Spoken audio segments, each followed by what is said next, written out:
It's easy for us to walk to the mailbox and get our mail. But imagine if you used a wheelchair and your mailbox was on the side of a busy street.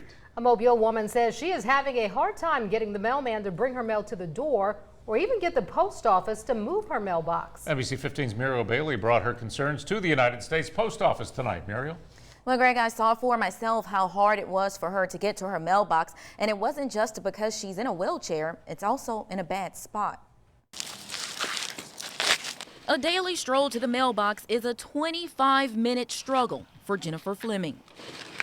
She was born with cerebral palsy and uses a wheelchair to get around. The doctor says it's not safe for me to walk anymore.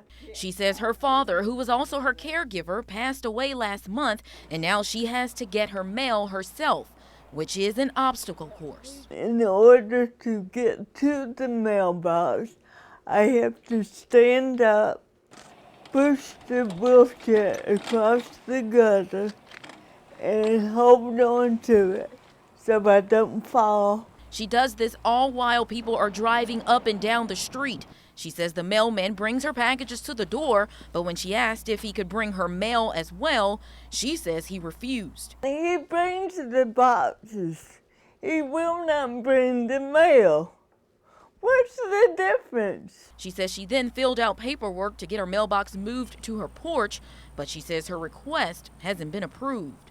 So we took her concerns to the United States Postal Service. They tell us they're investigating and evaluating the situation. In a statement, USPS said in part, there are procedures and guidelines for changing the type of delivery when existing methods imposes an extreme physical hardship to an individual customer. While we are concerned about the welfare of all customers, we must carefully evaluate each request. Fleming says she just wants to be able to get her mail. All I need is a yes and okay. We'll continue to follow this and check with the Postal Service for an update. Greg?